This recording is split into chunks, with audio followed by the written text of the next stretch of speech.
Very warm welcome this show. मैं हूं कामरान शाहिद। दुनिया न्यूज़ को आज 12 साल हो गए हैं। बहुत मुबारक चैनल को भी और चैनल के तवसत से उन तमाम लोगों को जिन्होंने हम पे एतमाद किया और हमारे जर्नलिज्म को अप्रिशिएट किया। दुनिया न्यूज़ के साथ मुझे 9 साल हो गए जर्नलिज्म करते हुए। और अगर आपने ये एनालिसिस करना हो कोई एक शख्स उसकी सोच जो है वो एक इतना बड़ा इदारा कायम कर सकती है, तो उस पर फिर हमें ऑब्वियसली मुबारकबाद देनी पड़ेगी मियां आमिर महमूद साहब को, जिनकी सोच थी। हालांकि वही वॉज अ बिजनेसमैन और कामयाब बिजनेसमैन थे, एजुकेशन के अंदर बड़ा नाम था, लेकिन उन्होंने मीडिया के अंदर आए और दुनिया न्यूज़ को उन्होंने एक फिनोमिनल इदारा बना दिया। हम आपके सामने जो इंडिपेंडेंट नज़र आते हैं, ख़ासतौर पर अगर मैं अपनी बात करूँ तो ऑब्वियसली वो एक बंदे का काम नहीं होता, पीछे चैनल जो है वो खड़ा होता है जो तमाम प्रेशर ले रहा होता है वक्त की हर गवर्नमेंट, क्योंकि हम वक्त की हर गवर्नमेंट के ऊपर सवाल उठाते हैं जिसको वो जो चाहे भी समझे, लेकिन हम उस सवाल को हर गवर्नमेंट के लिए रखते हैं। इससे पहले नून लीग थी, उससे पहले जरदारी साहब थे, आज इमरान खान साहब है।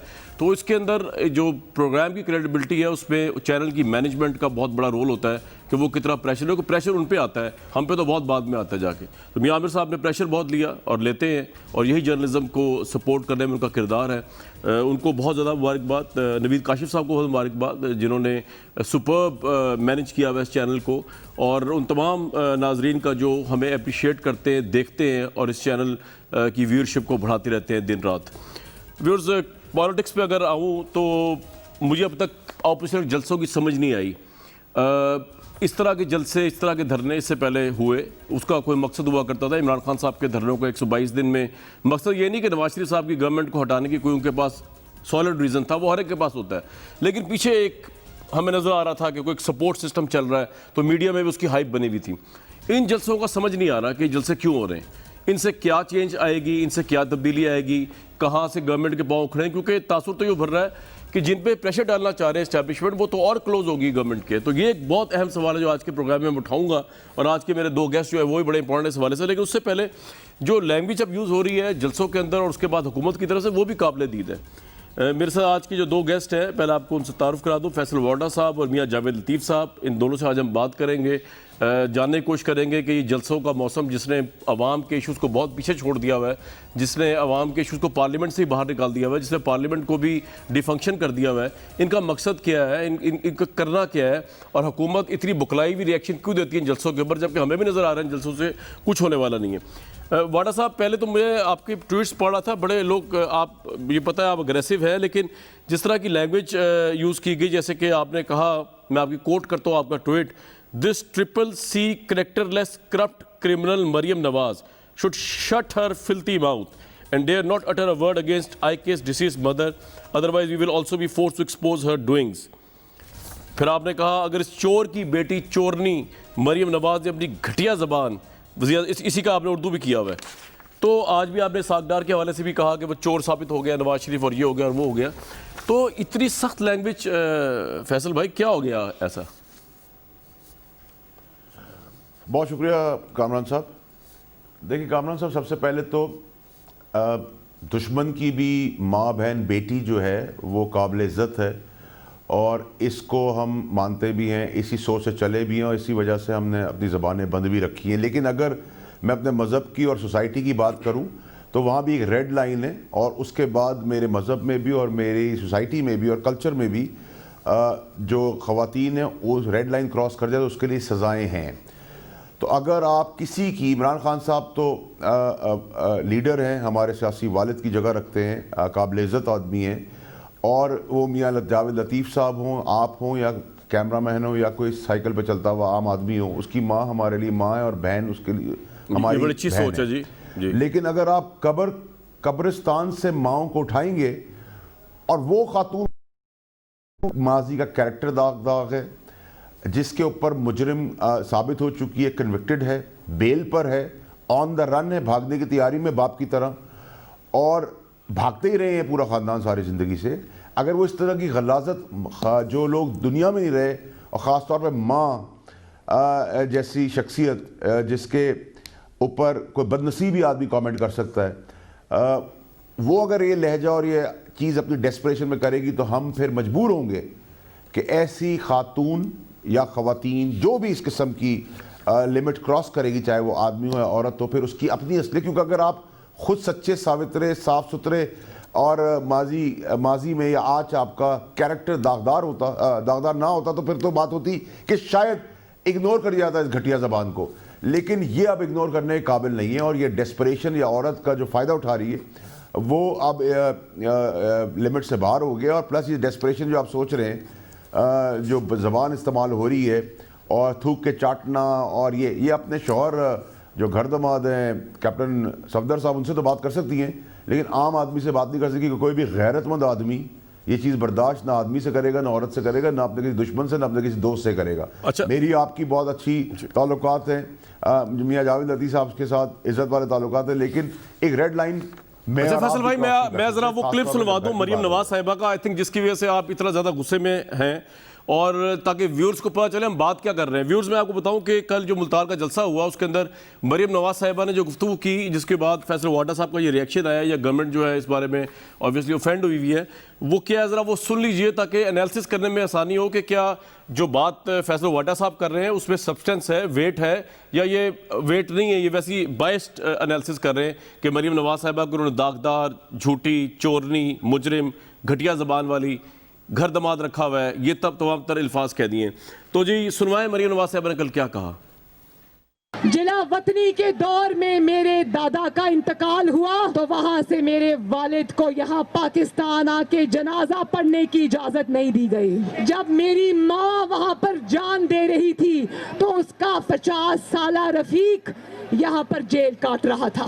जब मेरी माँ बिस्तरे मर्द पे थी तो ये पीटीआई वाले आईसीयू का दरवाजा तोड़कर मेरी माँ के कमरे में घुस गए और उनकी तस्वीरें बनानी शुरू कर दी। जिस वक्त मेरी दादी आखिरी सांस ले रही थी तो वो मेरे वालिद की गोद में थी। मेरे वालिद को दुआएं देती देती वो इस दुनिया से रुखसत हो गई। इनकी एक खातून वजीर ने कहा कि अपनी माँ की लाश जो है वो पार्सल कर दी पाकिस्तान में। मेरे वालिद वहां लंदन में काउंटी क्रिकेट नहीं खेल रहे थे जो मरती हुई माँ के पास ना आते। राइट फैसल साहब, जो उन्होंने बाकी बातें की हैं, जो उनकी फैमिली का ज्यादती हुई, उनके दादा का जो मामला हुआ, उनकी वालदा का जो मामला हुआ, जिस तरह उसको डील किया गया, आप उससे एग्री करते हैं एटलीस्ट? चले अगला लफ्ज़ जो है उसमें तो ऑफेंड हो गए कि उन्होंने इमरान खान साहब को कहा कि उनकी वालदा इधर जब डेथ हो रही थी तो वो काउंटी खेलने गए हुए थे, उससे आप एग्री करते हैं कि ज्यादती हुई शरीफ फैमिली के साथ, या आप समझते नहीं? जी मुझे कामरान साहब मुझे एक बात का जवाब दें जनाब, कि जब नवाज शरीफ साहब की वालदा का इंतकाल हुआ, सब ने अफसोस किया, तो वो बदनसीबी बेटा हो सकता है कोई भी, जो दुनिया का कोई भी मजबूरी के तहत, ख़ासतौर पर अपनी चोरी बचाने के लिए नवाज शरीफ साहब उसको दफनाने या नहीं आए, चलें 1 मिनट के लिए उसको छोड़ दें। यही बदनसीबी इसी नवाज शरीफ के दोनों बेटे हसन हुसैन ने अपनी वालदा कलसूम नवाज साहिबा के टाइम पे भी की, कि वो उनकी जब नमाज जनाजा था तब भी मौजूद नहीं थे, तो अपनी चोरी बचाने के लिए बचे हुए थे। क्या आप मुझे बता सकते हैं कि दुनिया में कौन सा आदमी है इस बेशर्मी तक गिर सकता है कि अपनी, अगर वो चोर भी है तो फांसी के तख्ते पर चढ़ जाएगा जब उसकी माँ की या बाप की बात आ जाएगी। तो जब आप इस बेहिस्सी तक चले जाएं और फिर आप इमरान खान की माँ की नमाज जनाजा को कंट्रोवर्शियल बनाए कि वो काउंटी खेला, तो मैंने तस्वीरें दिखाई हैं, आपके पास भी वो तस्वीरें होंगी जिसपे वो अपनी वालदा की तस्वीर में मौजूद है। आप इस तरह की बातें करके क्या प्रूफ करें? आपकी डेस्परेशन ये कि आपको इक़्तिदार दे दें, आपकी डेस्परेशन है कि आपको मुल्क से जाने दें, आपका डेस्परेशन ये कि आपसे केसेस ख़त्म कर दिए जाएं। आपने अपने बाप का मुल्क समझा हुआ है, अपने बाप की जागीर समझी हुई है। क्या हो रहा है इस मुल्क के अंदर? ये सब कुछ अब एक्सपोज करना जरूरी होगा। आप आवाम की जानों से खेलने, पहले कहते थे लॉकडाउन करें, इमरान खान ने गलत किया ना लॉकडाउन करके। इसमें आता हूं मैं भी फैसल भाई, इस पे आता हूं बचाने के लिए, अपने मफाद के लिए, ये लॉकडाउन पे भी आता हूं। ये बात तो इसमें कोई दो राय नहीं है कि इमरान खान साहब को मोहब्बत इतनी थी अपनी वालदा से कि उन्होंने पूरा हॉस्पिटल खड़ा कर दिया, जिससे अब हजारों लोग जो है मुस्तफीद हो रहे हैं। इस पर तो कोई दो राय नहीं। मियाँ जावेद लतीफ़ साहब, जो भी अल्फाज मरियम नवाज साहिबा के लिए बोले गए हैं या बोले जा रहे हैं इस शो में या ट्वीट्स में, गवर्नमेंट वैसे बोलती है, एनालिसिस ये हो रहा है कि वो शी हैज़ प्रोवोक्ड दिस। अगर वो ये जिक्र ना करती इमरान खान साहब की वालदा का तो शायद उनको इस तरह के लफ्ज़ सुनने ना पड़ते, बदनसीब बेटा ना होना पड़ता नवाज शरीफ साहब। और ये दूसरा मामला कि ऑब्वियसली उनको आना चाहिए था, ये बदनसीबी है उनकी कि वो नहीं आ सके, ये एनालिसिस कर रही गवर्नमेंट। तो what's your take on both of these things मियाँ साहब?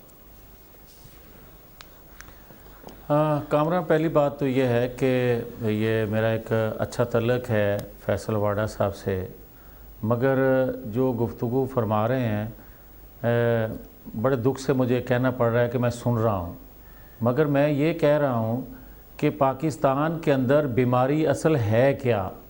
पाकिस्तान के अंदर 70 सालों से यही सुनते आए, किसी की किरदार कशी, किसी को इंडियन एजेंट और किसी को डाकू चोर करप्ट, उस पर किसी को गोली लगी, कोई फांसी चढ़ा, कोई जलाए वतन हुआ, किसी को सज़ा दे दी गई और किसी को सज़ा दी जा रही है।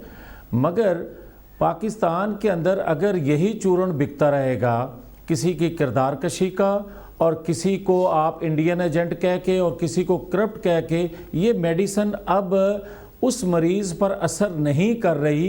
यही अलमिया है जो 70 सालों में लोगों ने, कौम ने देखा कि आधा मुल्क गंवा लिया। अब मैं आता हूँ कि पीडीएम जो है, हमारा हदफ और है। हमारा हदफ ये है कि हम उस बीमारी की जिसकी तशख़ीस हो चुकी है उसका प्रॉपर इलाज हो, क्योंकि ये मेडिसिन अब असर नहीं कर रही करप्शन की, किरदार कशी की या इंडियन एजेंट होने की। अब जो इसका इलाज अगर मरीज़ का मुकम्मल ना किया गया तो खुदा न खास्ता कोई बड़ा हादसा हो सकता है जिसका ये सबब बनेंगे मौजूदा हुक्मरान। अब मुझे ये बताएं कि जो ये बात कह रहे हैं, अगर उसमें हमने ये कह दिया कि मरियम बाजी जो हैं वो सिलाई मशीन से अरबपति बन गई, तो मैं ये अलीमा बाजी जो एक सिलाई मशीन से अरबपति बन गई, तो फिर कामरान शाहिद साहब, कौम सवाल करती है ना वक्त के हुक्मरान से, वक्त के चीफ एग्जीक्यूटिव से, वक्त के प्राइम मिनिस्टर से कि आप कट्टे अपना मुर्गियाँ, अंडे, बकरियाँ लोगों को पालने की तो आप मशवरा दे रहे हो कि इससे आप खरबपति बन जाओगे। आप सिलाई मशीन के हवाले से लोगों को क्यों नहीं बता देते कि मेरी कौम सिलाई मशीनें ख़रीदे और जिस तरह मेरी बहन अलीमा खान अरबपति बनी है इस तरह ये भी अरबपति बन जाएंगे। इसकी ज़िम्मेदारी भी है, प्राइम मिनिस्टर हैं, इनकी ज़िम्मेवारी है कि कौम को ये एडवाइस करें कि किस तरह वो खरबपति बन। ये मैं अगर बात करता हूँ तो क्या गलत करता हूँ? मगर इसके बावजूद अगर इनकी दिल आज़ारी होती है तो मैं उसमें ये कहूँगा कि खुदा के लिए ये तहरीक जो चल रही है। सर एक मिनट, मियां साहब उनका पॉइंट कुछ और है। वो ये कह रहे हैं कि बात ये कि जो आपकी लीडरशिप है वो करप्ट भी है, वो झूठी भी है लीडरशिप आपकी, और वो मुजरिम भी है। तो वो जो बात कर रहे हैं उसकी क्या वैल्यू है, और वो लोगों को गलत मैसेज दे रहे हैं क्योंकि उनको तो जेल में होना चाहिए था। वो ये बात कर रहे हैं, उसका अलीमा खान साहिबा पे तो कोई ऐसा क्रिमिनल चार्ज नहीं है, ना वो कन्विक्टेड है कोर्ट से, तो उन दोनों कंपैरिजन ड्रॉ नहीं हो सकता, पैरेलल नहीं है। मियां साहब आप मेरी सुने, आप बात बिल्कुल ठीक कह रहे हैं। मैं इतनी बात खोल के करना नहीं चाहता था मगर अब कर देता हूँ। मैं आपको ये कह रहा हूँ कि पाकिस्तान की हिस्ट्री में क्या हुसैन शहीद सोहरावर्दी नून साहब, इनको करप्ट कह के 1958 में नाहल किया गया, सज़ाएं दी गई। उस वक्त पाकिस्तान के पास क्या था? और उसके बाद मैं ये बात अर्ज़ करता हूँ आपकी खिदमत में कि जिस तरह लोगों को गोली मारी गई, वक्त के प्राइम मिनिस्टर को, किसी को सज़ाए मौत दी गई और किसी को जलावतन किया गया, क्या उस वक्त करप्शन के चार्जेस थे?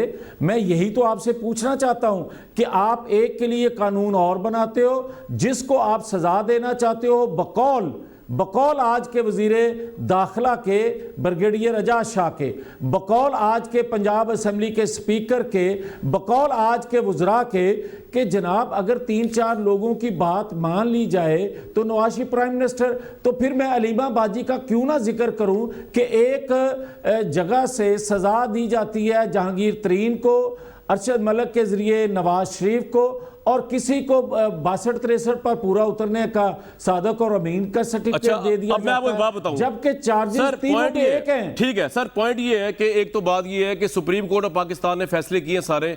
ब्रिगेडियर एजाज शाह साहब जितने भी काबिल एहतराम हो, मैं भी उनसे बड़ा वो रखता हूँ, एहतराम का रिश्ता है, लेकिन वो सुप्रीम कोर्ट ऑफ पाकिस्तान नहीं जिन्होंने मरीम नवाज साहिबा, या वो कोर्ट्स नहीं पाकिस्तान के जिन्होंने ये फैसले किए। दूसरी बात ये कि अगर भुट्टो साहब को गलत फांसी हुई है, लेट सपोज, या हुसैन शहीद सोहरावर्दी पे गलत गद्दारी का इल्जाम लगा है, तो उसका मतलब ये है कि आज कोई भी 302 का मुजरिम जो है उठ के कहेगा जिसको फांसी की सजा हो गई कि जनाब इस मुल्क में तो फांसियां जो है इस तरह गलत लगती हैं। आप केस टू केस चले ना सर। नवाज शरीफ साहब का जो केस है सुप्रीम कोर्ट ऑफ पाकिस्तान, जो मौलवी मुश्ताक, सर मैं आपसे बात कर रहा हूँ, मौलवी मुश्ताक हुसैन साहब की मुबैना कैंगरू कोर्ट नहीं है ये, ना यहाँ जनरल ज़िया-उल-हक बैठा हुआ था, यह तो आज़ाद कोर्ट है जिसके चीफ जस्टिस जो है वो भी आज़ाद थे। या तो आप कहते हैं सारा कोर्ट का सिस्टम ही आज़ाद नहीं है, ये मौलवी मुश्ताक हुसैन की कोर्ट चल रही है, फिर तो मैं आपकी बात मान लूंगा। फिर तो आप कहते हैं कुछ भी नहीं, इस मुल्क में सिस्टम ही नहीं, खत्म सब। कामरान जी आप बताइए। जी जी जी कामरान, यही बीमारी है पाकिस्तान के अंदर जिसकी तशखीस पीडीएम ने की, उसका इलाज भी हमने तजवीज़ किया है। वो इलाज क्या है? और उस इलाज खुल के बताए ना सर, वो इलाज क्या है? इन जलसों से तो इलाज नहीं हो रहा। जी वो इलाज, मेरी अर्ज सुने, वो इलाज है पाकिस्तान का आइन, पाकिस्तान का कानून।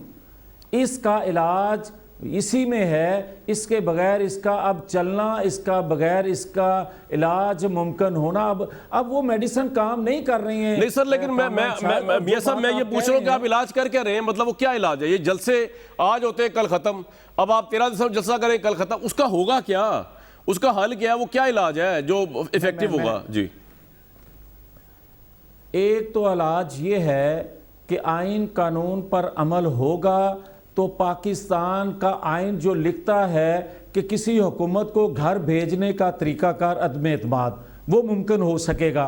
और जब आइन कानून से मावरा कुव्वतें, ताकतें, ताकतवर लोग और बकौल प्राइम मिनिस्टर के मेरे साथ एक पेज पे हैं, आप मुझे ये बताएं कि लोग कहते हैं कि जनाब गठजोड़ है, उसको एक पेज कह दिया जाता है।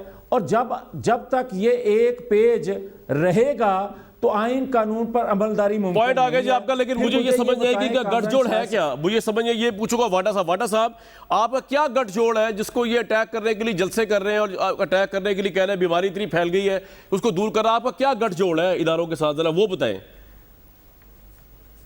जिससे आइन की बालादस्ती कमजोर पड़ गई इस मुल्क में? जी पॉइंट बाय पॉइंट चलते हैं। देखिए जी, अगर आप हिस्ट्री को रिपीट करें और रिकॉल करें तो मसला क्या था? नवाज शरीफ का काकड़ से मसला था, आर्मी चीफ थे वो। नवाज शरीफ का ब्रेक से मसला था। नवाज शरीफ का जनरल मुशर्रफ से मसला था। नवाज शरीफ का राहिल शरीफ से मसला था। नवाज शरीफ का मसला बाजवा साहब से था। अच्छा, फिर नवाज शरीफ का नैरेटिव ये था कि जी DGISI ने उनको हटाने की कोशिश की धरने के दौरान। उसके बाद आपने उसी DGISI को सर्टिफिकेट दिया ज़बरदस्त काम करने का। फिर आप 1.5 साल तक इसी रिग्ड इलेक्शन का जो नारा लेके आर्मी चीफ और इदारे को मुताज़ा बनाते रहे। 1.5 साल तक आप खामोशी से जेल में बैठे रहे। आपकी बेटी का ट्विटर अकाउंट बंद रहा और उसके बाद जिला वतनी में गए और आप इनकलाबी बन गए। और मरियम नवाज यहाँ खुल गई क्योंकि उसको जाने का हमने जब मना कर दिया कि जा नहीं सकती, वो मुजरिम है और उस पर केसेस हैं। ये आप लोगों ने मना किया? या फिर नवाज शरीफ का ट्विटर अकाउंट हमने तो जी ऑटोनमस इदारे हैं, हमने तो जो केसेस बनाए हैं और केसेस भी मेजॉरिटी बने वो केसेस हैं जो जरदारी साहब के दौर के बने हुए पीपल्स पार्टी के। अब आप एक हिस्सा यहाँ रुक जाए। दूसरा अब आ जाए कि जी कल आपने एक ड्रामा देखा कि कई दर्जन या कई हज़ार आदमियों के ऊपर एक आपने सर्कस देखी। उस सर्कस के अंदर आपने करतब भी देखे, कभी गाड़ी पे उतरना, कभी गाड़ी पे चढ़ना, कभी विंड स्क्रीन पे बैठना, कभी ताली बजाना। और वो जो नानी साहिबा हैं उनको एक बच्ची मासूम जो है हमारी बहन आसफा जिसकी लॉन्चिंग थी, उसने उनको बताया कि ये जो उनकी बेटी की उम्र की है, उसने एक कैलिबर और क्लास दिखाई, अपनी वालदा की खून ब्लड लाइन बताई कि मास पे भी बोलती, तनकीद भी की हम पे। लेकिन एक दायरा कार के अंदर एक सड़क के ऊपर जाके आप अपने जैसे नहीं, सॉरी, आसफा ने क्या क्लास दिखाई मरीम नवाज साहिबा को? थोड़ा बताइए, समझ नहीं आई बात, क्या क्लास दिखाई? देखिए उस बच्ची ने हमारी बहन ने हम पे भी क्रिटिसिज्म किया, लेकिन क्लास ये थी कि मास्क पे बार बार तंबी करती रही वो लोगों को, कोई गलीज़ ज़बान इस्तेमाल नहीं की, कोई अपने कद से बड़ी बात नहीं की, किसी की माँ को नहीं छेड़ा, किसी की बहन के ऊपर नहीं हाथ डाला, किसी के साथ बददुमा दाग नहीं डाला। एक लिमिटेशन है पॉलिटिक्स की। अब आप आ जाए वो जो कल सर्कस लगी ऊपर उतार पताड़ चढ़ाड़ की गाड़ी के ऊपर और उसकी छतों के ऊपर जो तमाशा लोगों ने देखा, उसके अंदर आपने क्या देखा? उसने कहा जी मरियम नवाज ने अपनी बहन आसफा का हाथ उठा लिया। ओ भाई, ये वही आसफा है, इसकी ही वालदा थी जिसके नाम पे आप ब्रोशर्स और पॉम्फलेट्स फेंका करते थे जहाज़ों से, गंदगी और गलाजत से। आप उसको, उसी की माँ शहीद बेनज़ीर साहिबा को गलत ना ज़बान और गलीज़ ज़बान से असेंबली के रिकॉर्ड का हिस्सा मैं आपको दे देता हूँ कि पीले कपड़े पहनने पर उनको क्या क्या नहीं कहा गया। यही वो बेनज़ीर साहिबा की बेटी थी जिसकी माँ को आपने इक़्तिदार में ज़िया-उल-हक़ से मिलके हटवाया, अपने सियासी बाप ज़िया-उल-हक़ के लिए कस्में खाई, अपने सियासी बाप ज़िया-उल-हक़ ने आपको फाइनेंस मिनिस्टर बनाया, फिर चीफ मिनिस्टर बनाया, फिर प्राइम मिनिस्टर बनाया, फिर उसी सियासी बाप ज़िया से मिल के आपने इनका दूसरे दफ़ा का टर्म उठा के बाहर फेंका। फिर जरदारी साहब की ज़िंदगी के 11 साल झूठी सच्ची पक्की खबरों के अंदर जेल के अंदर डाले, उनके बच्चे बड़े हो गए, अपने बाप के साथ जवानी और बचपना नहीं गुजार सके। तो आपका पॉइंट क्या है? जो जाती तौर पे जो घटिया काम किया है, ये घटिया चीजें इनके इक़्तिदार का तरीक़ेकार रहा है। ये घटिया जबान, घटिया तरीक़ेकार, और आखिर में मॉडल टाउन की तरह बदमाशी गुंडागर्दी करते, वक्त पड़ने पे पैर पड़ते हैं, वक्त देगा तो गला पकड़ने की बात करते हैं, हर किसी को गालियां देते हैं। इनकी बात मान लो तो ठीक है, जस्टिस कयूम की तरह कानून कोर्ट चला लो तो ठीक है, सैफ रहमान की तरह नैब चला लो तो ठीक है, लेकिन अगर कोई इदारा काम करेगा तो हम इदारों के सरबराहों को गालियां देंगे, अदलिया को गालियां देंगे, ब्लैकमेलिंग करेंगे। जज की ब्लैकमेलिंग के अंदर जज फारिक, जिसने ब्लैकमेलिंग की उसका कुछ नहीं। कल कोर्ट ने कहा कि आप जलसा नहीं कर सकते, कंटेम्प्ट ऑफ कोर्ट हो गया, इनके ऊपर कुछ नहीं कर सकते। नैब इनको बुलाएगी, आप पत्थर मारेंगे, नैब नहीं इनको बुलाएगी। ये अगर ये तरीके से पाकिस्तान की तरह चलता रहा, इस तरह चलाना चाहते हैं, तो मैं इनको बताना चाहता हूं कि आपके डैडी की जो जागीर थी वो अब आवाम की जागीर बन चुकी है, और किसी का बाप भी उस तरह मुल्क नहीं चला सकता जिस तरह आप चाहते हैं। आप गाली दें, आप लड़ाई करें, आप छतों पे चढ़े, आप ज़मीन पे चढ़े, आप कुछ भी करें, या दरख्तों पे चढ़े, हमें उससे कोई फिक्र नहीं है। आप ये 4000, 8000, 15000 आदमी। अच्छा, मुझे ब्रेक में जाना है फैसल भाई, लेकिन सवाल है आपके लिए और दोनों का, मियां साहब के लिए सवाल ये है कि अगर आपको कोई फिक्र नहीं है तो इस जलसे को आप लोगों ने जितना बड़ा बना दिया फैसल भाई, लोगों को पकड़ धकड़ करके, लोगों को गिरफ्तार करके 7 दिन एक ड्रामाबाजी चलती रही। अगर आपको इन लोगों की फिक्र नहीं है, इनके जलसों से आप परेशान नहीं है, क्योंकि आपने ये कोरोना का SOP परसों जमात इस्लामी के जलसे बिल्कुल नहीं लगाया जिन्होंने KP में किया। वो तो उनकी बड़ा पाने वाला ज़रफ़ी सराजुल हक साहब ने खुद ही कह दिया कि 2 हफ्ते तक के लिए मैं जलसा नहीं करूंगा। आपने उनको परमिशन भी दी और उनको कुछ कहा भी नहीं। आप इतने परेशान नहीं है तो आप लोगों ने रुकावटें क्यों खड़ी की? आप इतने परेशान नहीं, आपने को गिरफ्तार क्यों किया? इसका जवाब, और साथ ये जो मरियम नवाज साहब के मुतालिक आपकी पूरी कैबिनेट बोलती है, तो नून लीग ये समझती है कि आप उनसे इसलिए खाइफ हैं कि उनकी एक करिज्मेटिक पर्सनैलिटी है नून लीग के वर्कर्स के लिए, और आपको एक पॉलिटिकल राइवल नजर आ रही है इमरान खान साहब के लिए, इसलिए आप उनसे खाइफ हैं। ये सवाल मैं जरूर आपसे पूछूंगा ब्रेक के बाद, क्या ये वजूहत है जो आप इतनी सख्त लैंग्वेज उनके लिए चोरनी, घटिया, चोर, मुजरिया, पता नहीं क्या क्या यूज़ कर रहे होते हैं? और जावेद लतीफ़ साहब, अगर आपके पास जवाबात हैं इन सवालात के तो मुझे उम्मीद है कि आप दे पाएंगे। इस ब्रेक के बाद आपसे भी पूछ लेंगे जो वाडा साहब ने उठाया सारा इशू कि गठजोड़ था। लेकिन एक बात समझ नहीं आई, पहले साहब पूछूंगा कि जो जितने आर्मी चीफ साहब ने बताया कि मसला था नवाज शरीफ का, आई थिंक ये तो आर्गूमेंट नहीं है कि उनको सजा हुई है, आपको तो यही कहना चाहिए आई थिंक कि कोर्ट सजा हुई है, लेकिन आपने ये कहा है कि इन जर्नलों से मसला था तो उसके बाद ये सजा हो गई, तो ये तो वो आर्गूमेंट है जो नून लीग दे रही है। I think slip of tongue है, या फिर हम ये एक्सप्लेन कर देंगे बाद में कहने का मतलब क्या था आपको। एक ब्रेक लूंगा जी। जो जलसे जो है एटलीस्ट इनका ये फ़ायदा तो नहीं, नुकसान ज़रूर हुआ है कि अवामी इश्यूज़ जो है वो पीछे चले गए, और पार्लियामेंट जो है जैसे मैं दोबारा को बताया वो बेअसर हो चुकी हुई है। और मौलाना फजल रहमान साहब अलबत्ता ये ज़रूर कहते हैं कि इन जलसों का बड़ा फ़ायदा हो रहा है और गवर्नमेंट ग्रिड ख़त्म हो गई है। लेकिन मियां जावेद लतीफ़ साहब, आप ये कह रहे हैं कि इससे तहरीके, जब मैं आपसे बार बार पूछा कि इन जलसों से आप निकालेंगे क्या, तो आपने मुझे बिलाखिर कहा कि अदम एतमाद की तहरीक। तो अदम एतमाद की तहरीक का तो मुझे समझ नहीं आ रहा कि इन जलसों से क्या ताल्लुक है, इसका भी जवाब दे दें। और जो फैज वाडा साहब ने गुफ्तगू की है, अगर आप उसको रिस्पॉन्ड करना चाहें, मोस्ट वेलकम, वो बैठे हुए साथ हमारे। नहीं, पहली बात तो यह है कि मैंने ये नहीं कहा कि अदम एतमाद, मैंने ये कहा है कि अगर एक पेज पर जिसको हम गठजोड़ कहते हैं, कौम गठजोड़ कहती है, जिसको ये मुकमका कहते हैं कि अगर जमहूरी रवायात कायम हो तो उसको मुकमका कहते हैं, अगर आप किसी का गठजोड़ हो ताकतवर लोगों का तो उसको ये एक पेज कहते हैं।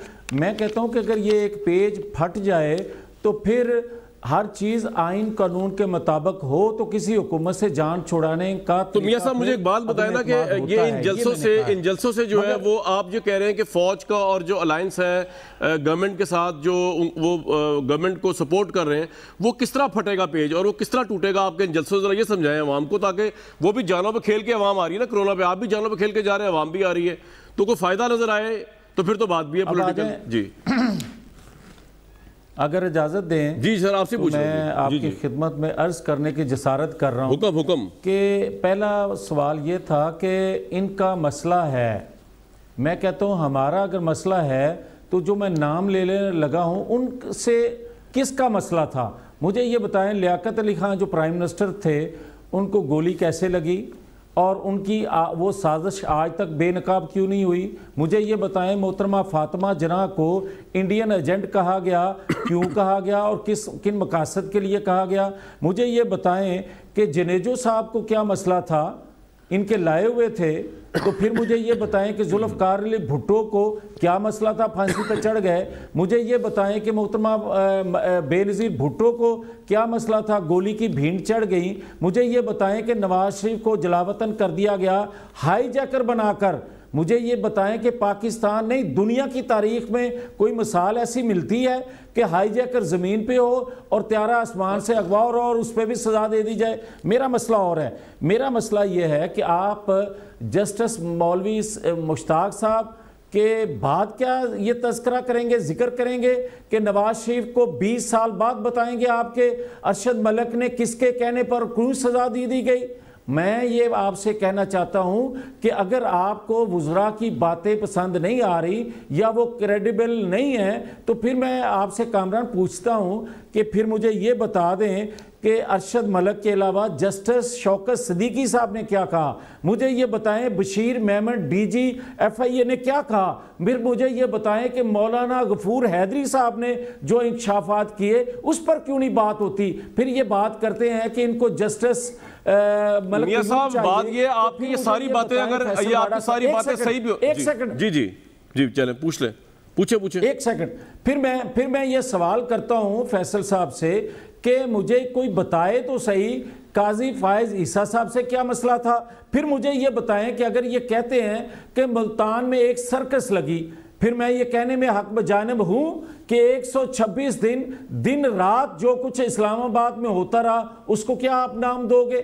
मगर बात यहां रुकती नहीं है। बात असल में ये है कि जब PDM ने इस बीमारी का लोगों को बताया, लोग इस बीमारी का हल इलाज के लिए मुल्तान हो, कोयटा, कराची, पेशावर या 13 तारीख को लाहौर में इसलिए निकलेंगे कि वो चाहते हैं कि ये मेडिसिन जो दी जा रही थी, जो बेची जा रही थी, उससे अब इसकी तशखीस मुमकिन नहीं है। मियां साहब बात ये कि अगर ये सारी बातें भी आपकी सही हों कि लियाकत अली खान के साथ क्या हुआ। पहली बात तो ना, यहाँ पे अयूब खान साहब बैठे हुए प्रोग्राम में, मेरे नाम मुशर्रफ साहब बैठे हुए हैं, ये वाडा साहब है, इनका कोई लेना देना नहीं तमाम मामला से। नंबर 1, हम अगर आप कंफ्यूज कर रहे हैं, या आप उस तरफ आए, मिलिट्री की तरफ आए, एस्टेब्लिशमेंट की तरफ आए, या आप गवर्नमेंट की तरफ आए। मैं आपसे बार बार पूछ रहा हूँ कि आपकी बातें सही भी हों कि अरशद मलिक ने ज्यादती कर दी, सारे केस गलत है, तब भी आपकी इस मूवमेंट का तो जब ही होगा ना जब करोड़ों अवाम, लाखों मिलियन अवाम आपकी आवाज़ पे लब्बैक कह के निकलेगी और इस्लामाबाद की तरफ मार्च करेगी और कहेगी हम तब तक नहीं जाएंगे जब तक एक गवर्नमेंट चेंज होगी। वरना तो आप इस टॉक शो के अंदर जितनी बातें कर दे उसका क्या इम्पैक्ट होना है? नथिंग। आप हाँ, बड़ी अच्छी बात की है कामरान आपने कि ये जो हम जलसे कर रहे थे, हम एक पैगाम दे रहे थे कि किसी खून खराबे के बगैर ये इलाज मुमकिन हो सके। अच्छा। अब जो आप बात कर रहे हैं, हमने छोटे बड़े, ये तादाद डिपेंड नहीं करता, इसका एक बड़ा मकसद जो है वो डिपेंड करता है कि आप किन मकासद के लिए इस तहरीक को। अब आप क्या करेंगे? लाहौर के बाद क्या करेंगे? आप लाहौर के बाद क्या करेंगे सर? लाहौर के बाद क्या करेंगे?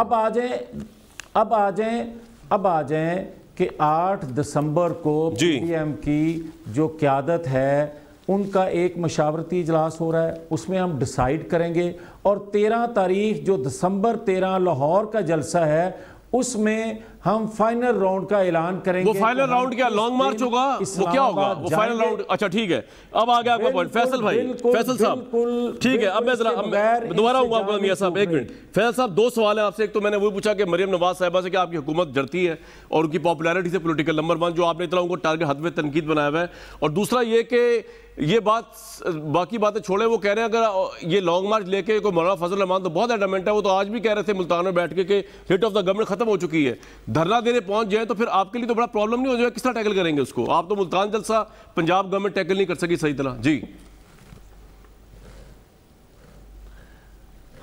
कामरान साहब, सबसे पहले तो मुझे आप ये एक बात बताएं कि अगर मैं ये कहूं कि आपका नाम कामरान शाहिद है, आप एक एंकर हैं, दुनिया चैनल पे आप काम करते हैं, आपके वालिद अदाकारी से वाबस्ता थे और आपका एक कदीम घर लाहौर में है और आप अपनी वालिद की तरफ से भी खाते पीते घर से हैं और आप तनख्वाह लेते हैं, तो क्या आप मुझसे बुरा मानेंगे, मुझे गाली देंगे, मुझसे नाराज़ होंगे? नहीं, तो आप फैक्चुअल बातें बता रहे हैं सारी, इसमें मैंने क्यों माइंड करना है जी? तो अगर कोर्ट ने मरियम नवाज को चोर का और मैंने चोर नहीं कहा तो मैं गलत क्यों हूँ? अगर मैंने उसके बाप को मफरूर भगौड़ा का, नवाज शरीफ को, तो कोर्ट ने कहा। कोर्ट ने उनको कह दिया। उनको मैंने कहा घटिया ज़बान है, तो घटिया ज़बान आप किसी की भी घर की माँ बहन बेटी को कब्र से निकालेंगे तो घटिया ही कहेंगे। मैं अगर आपके माजी को दागदार कहूँगा तो वो मुझे एक्सप्लेन करने की ज़रूरत नहीं, तो फिर बुरा मानने के लिए क्या बात है। मैंने ऐसी कौन सी बात कह दी, मैंने कौन सा टारगेट कर दिया। मैंने एक आदमी की असलियत जो कानूनी तौर पर कोर्ट और अदालतों ने उसको स्टैंप किया है, उसको एक क्रूड लैंग्वेज में आपके आगे पेश कर दिया। तो मैं कोई उनको लेकिन आप उनकी पॉपुलैरिटी से खाइफ नहीं है, चीजें ही बता रहा हूँ, पॉपुलैरिटी से उनकी खाइफ नहीं है। मरीम नवाज की नून लीग आप उनकी देखिए, मैं तो वैसे ही उनका जवानी से पॉपुलैरिटी का फैन हूँ। मैं उससे आगे नहीं जाना चाहूंगा, लेकिन मेरा सवाल आपसे सर ये मुझे जुमला समझ नहीं आया, लेकिन अगर चोरी भी करें और सीना जोरी भी करें, ठीक है, चोरी भी करें और सीना जोरी भी करें, ये चीज मुनासिब नहीं है। आप बाहर निकलें 6-8 हज़ार आदमी को लेकर, 10,000 होंगे, 15,000 होंगे, 20,000 होंगे, 50,000 होंगे, 80,000 होंगे, मैंने सबको ही मान लिया, गलत फिगर्स को भी मान लिया। आपने ये देखा कि सर्किस के अंदर एक लॉन्चिंग पैड बना हुआ है, जैसे मॉन्टेसरी में अपने बच्चे को खेलने के लिए भेजते हैं, वैसे सबने कहा आधे तो बीमार हो गए सियासी तौर पर, आधे मुल्क से भाग गए, आधा चले वतनी में, और आज तो जामिया जावेद लतीफ़ साहब के लिए बड़ा दिन है, उनको मुबारकबाद देनी चाहिए कि समदी मफरूर इसहाक डार साहब ने बैनुल-अक़वामी तौर पर भी इंडोर्स करवा दिया कि नवाज शरीफ कन्विक्टेड चोर और मुजरिम है। तो सबसे बड़ी मुबारकबाद तो इस दिन की आज ये है कि इंटरनेशनल प्लेटफॉर्म तो ले गए, मुझे बीबीसी में इंटरव्यू दिया उन्होंने नवाज शरीफ को, तो वहां भी जी बीबीसी में इंटरव्यू दिया, और क्या जबरदस्त इंटरव्यू दिया है। इसको कहते हैं कि किस्मत में जब लिख दिया जाए शरीफ फैमिली की और के रिश्तेदारों की कि जिलावतनी है, जेल है और जिल्लत और बदनसीबी है, तो आप सारी चीजें फैक्चुअली अपने टेबल पे देख रहे हैं। अच्छा, अब मैं बात करूं कि मियां जावेद लतीफ़ साहब पीडीएम के 11 पार्टियों को मिलकर जो उन्होंने लोग इकट्ठे किए और जान छुड़ाना चाहते हैं प्राइम मिनिस्टर इमरान खान साहब से, तो मेरा सवाल ये है कि जो इनकलाब आप ले आए हैं आज चाय की प्याली के अंदर, तो भाई इनकलाबी लीडर को तो लाओ इधर मुल्क में, उससे तो को आगे लीड करे, कंटेनर पे खड़ा हो। तो मैं जावेद लतीफ़ साहब की हर बात मनोमन मानने को तैयार हूं। आपने भेजा क्यों? हर इल्जाम जो जावेद लतीफ़ साहब क्यों भेजा आपने? सर देखिए मेरी बात, पहले तो सबसे पहले कोर्ट्स ने इजाजत दी, और यस जहां बहुत सारे ठेकेदारों की इसमें कंट्रीब्यूशन है, वहां मेरी भी कंट्रीब्यूशन है, मेरी पार्टी की, मेरी गवर्नमेंट की, मैं उससे भाग नहीं रहा, मैंने तो हमेशा ये बात कही है।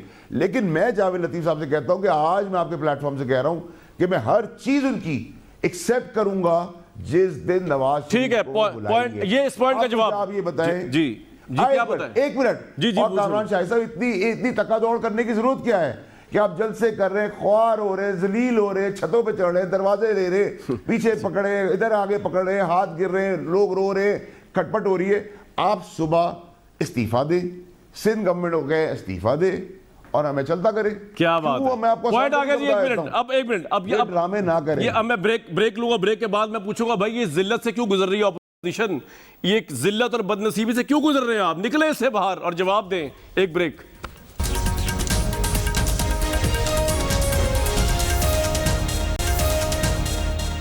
ये वाडा साहब जो गुफ्तगू कर रहे हैं, इन्होंने ट्वीट भी किए मेरे सामने, मुबारक हो मुजरिम मरीम नवाज इसहाक डार की बदौलत तुम्हारा बाप नवाज शरीफ आलमी तौर पे भी चोर साबित हो गया, तुम सबकी किस्मत में जेल, जिलावतनी और जिल्लत है।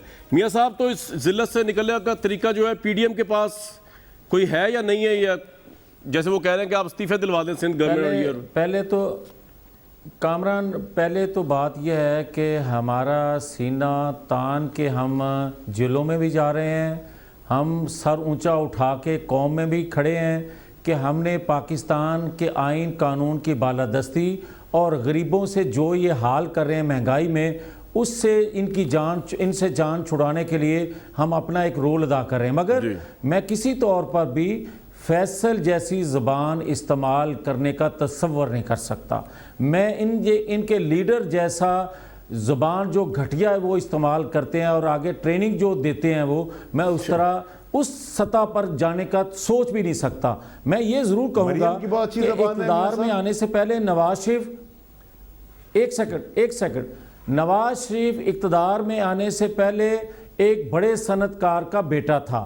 मैं ये सवाल करता हूँ कामरान, कि इमरान खान साहब वेले थे, अलीमा बाजी के पास सिलाई मशीन थी, ये अरबों खरबों रुपया इन दोनों के पास आया कैसे? फिर मैं ये सवाल ज़रूर उठाऊंगा कि ज़बान पार्क का आज घर कौन बना के दे रहा है? फिर मैं ये सवाल ज़रूर करने की हिम्मत करूंगा आपसे कि बिलियन ट्री, गंदम, चीनी, सुप्रीम कोर्ट ने उठा लिया। वाडा साहब जवाब दें, आपकी ट्रेनिंग इमरान खान साहब कर रहे हैं, वो कह रहे हैं लैंग्वेज बड़ी सख्त हो गई है। कामरान साहब, मेरे ख्याल से जावेद लतीफ़ साहब की मजबूरी है, क्योंकि यहाँ तो आपको पता है मारूसी सियासत है, लीडर की औलाद भी लीडर होगी और उसका बाप भी लीडर होगा, उसका दादा भी लीडर होगा। इनकी तो मजबूरी है कि इनको जी हजूरी करनी है। लेकिन अगर मरीम नवाज़ की ज़बान समेत उनके कारनामों के अगर वो उसको सही समझते हैं और अच्छा समझते हैं तो फिर मैं मियाँ जावेद लतीफ़ साहब के आगे कोई जवाब देना मुनासिब नहीं समझूंगा। लेकिन अगर वो कहें कि सबसे घटिया ज़बान मरीम नवाज़ की है, सबसे घटिया एक्शन मरीम नवाज़ के, सबसे घटिया और छोटा आदमी मेरा लीडर नवाज शरीफ को भाग गया, तो मैं सलाम करूंगा। और मियाँ साहब सलामी लेनी है आपने वाडा साहब की, सब गलत है। वाडा साहब की सलामी लेनी है आपने। लेकिन कामरान मैं एक बता दूं, हमारा सीना, हमारा सर फख्र से बुलंद है कि हम नवाज शरीफ के साथ खड़े हैं। लो जी, उसके सर फख्र से बुलंद पे जो है, सर फख्र से बुलंद रहे और आप सरफरोश हो सारे के सारे। अवाम जाए भाड़ में बेशक। मैं कल तक के लिए लेता हूं आपसे इजाजत।